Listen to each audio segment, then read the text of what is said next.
Good morning guys. I just wanna share my trip in Tokyo. So ito yung mga spot na pinuntahan namin, which is the Starbucks Reserve or their roastery in Tokyo. So as you can see, first floor they have their yung mga pastries and yung iba nilang food. And then as you can see here, yan, different coffee beans. Yan, pwede kang umupo sa counter. Yan, para makita mo yung mga barista gumagawa ng coffee. So, that's just the first floor, guys. Okay? And then, yan. Ayan, ginagawa yung coffee in front of you. So, as we walk, yan, yung pinsan ko, yung mom ko. Yan, so, kaya tayo sa second floor. So, I think this is, the second floor is their Tivana area. So, as you can see, of course, or as you might have known, Starbucks is not only famous for their coffee, but they also serve tea. And of course, sa Japan, mas mahilig mag-tea ang tao kaysa magkape. So, ayan, they have different kinds of tea here. So, dito ko order, they have a separate counter for their tea. Ayan, nakita niyo yung grinder nila ng matcha dyan. Ayan, so for tea, dito ko order. Ayan, may mga pastry din, iba't ibang food. And of course, you can also sit dun sa counter. Ayan, para makita mo kung paano nila ginagawa yung tea. Ayan. So, overlooking din siya sa baba. Ayan. Nakita nyo, yung sa baba, paikot yung counter. And then, ayan. Okay, so itong part na to, this is their display area. Okay. So, pwede kang bumili dito pang mga gamit ng tea. Yan, mga tasa. And of course, mga teapot. Yan, meron din sila. Yan. Okay, and then here, yan, ito yung iba't ibang tea na sineserve nila. And you can also purchase those. Okay, ayan. Makikita nyo sila dyan on display, and ayun yung mga sample boxes nila if you're gonna purchase yung tea. Yan. So ito, they have this wall. Yan, nakalagay Tivana, and then yung mga sticker dyan is, or yung mga nakalagay dyan, yung mga iba't ibang tea na ginagawa ng Starbucks, mga tea na ginagawa nila in-house.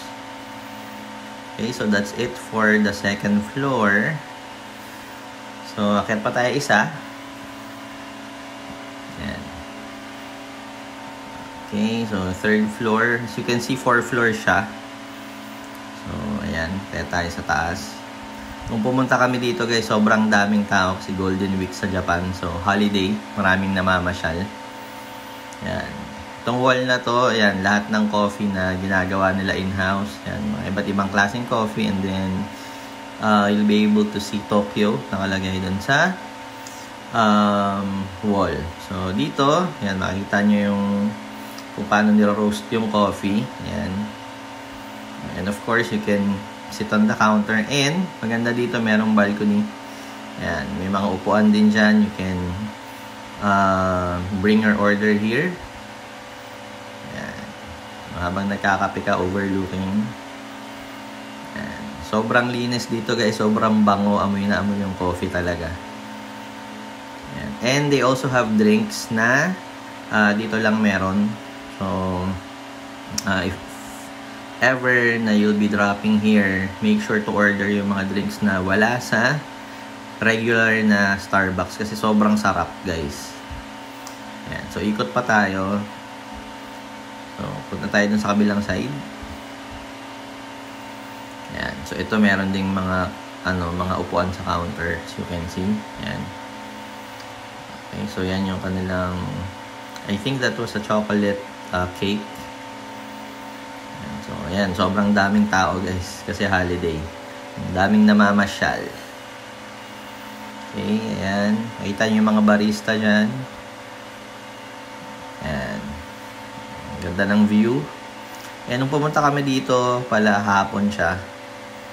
So, and siguro pumila kami for an hour. So, make sure pag pupunta kayo dito, mag-allot kayo ng time. And this is actually their alcoholic beverages. Ito hindi ko to alam guys, pero ang Starbucks pala is gumagawa din sila ng whiskey.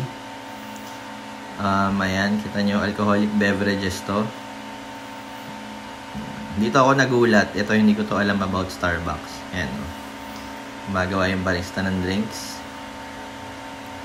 Ayan, nagmi-mix sila. Okay, you can order it here din. Tapos doon nila sa harap mo i-mix. Ayan, okay. Diba? And yun nga, dahil malamig dito sa Tokyo, you can, take a shot siguro of their mix. Ayan, ito yung mga barrels nila for their whiskey na ginagamit. Ayan, Starbucks Reserve. Ayan, ito yung hindi ko alam sa Starbucks na meron din pala silang whiskey. Ayan, whiskey barrels. Ayan, so that's the entire third floor. So makita nyo alcoholic beverages nila. And then of course, coffee. Ayan, paikot lang siya. Ayan, kita nyo yung mga machine nila pang roast. Ayan. Ayan, so that's the entire third floor. Ayan, sobrang laki guys. Tapos Japanese inspired siya. Yung gitna, you can see merong parang mga sakura yung ano niya, yung concept nung buong store. Yan, nakyat pa tayo isang floor. Yan, yung mga pinsan ko tsaka yung anak ko nag-iikot. Yan, dito tayo sa pinakataas. Yan. Okay, so dito puro coffee din. Yan, dito naman pinapak yung mga coffee.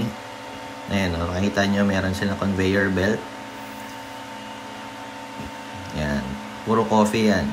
Dito sa area na to pinapak yung mga ni-roast at binebenta nilang mga coffee. Yan. Ayan, dami nakatambay dito. Yan. Yan, makikita nyo dumadaan sa harap yung coffee. Hindi pa siya sealed. Yan, ipapak pa lang. Pagpasok doon, tsaka siya isi-seal. Yan.